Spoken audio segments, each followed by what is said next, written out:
И не, няма нужда. И ще прочета една книга, която скоро започнах, малко разнообразие за Елвис. Къде е цялата книга след мъничко? Да, малко част, да. На Елвис Пресли. 4 неща Америка е дала на света. Бейсбола, Мики Маус, Кока-колата и Елвис Пресли. Пише Джери Хопкинс, на когото дължим една от основните биографии на краля на рок-н-рола.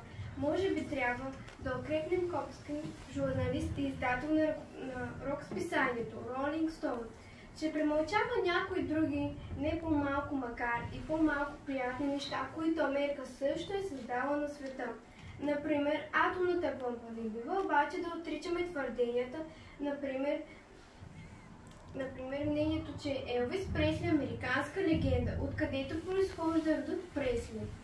Не е известно Върван Пресли, бащата на Елвис, знае, че дядото Джеси и братята му Ноа и Калхун се създават преди Първата световна война в щата Мисисипи.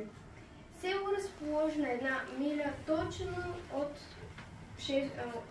шосето на Бирмингъм, Алабама, присъединено към общината едва през 1948 година.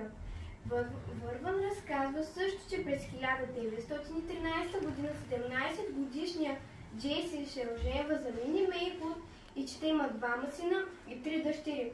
В социалната иерархия Пресли стоят на едно от най-ниските стъпала.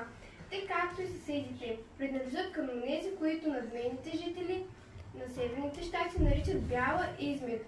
Селяни на път да се превърнат в граждани, древни аридорки, полупролекаци, сезонни работни, помучените царевичи и зеленчуковите ферми, наоколо и безработни през по-голямата част от времето. Но дори и когато от изгрев до залив слънце се теперят във фермите или на полето, при прибирането на реколтата само с 2 кратки почивки. Пречеването една стига за една необходимо, а рядко до края на зимата.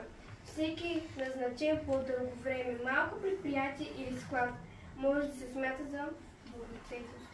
Браво!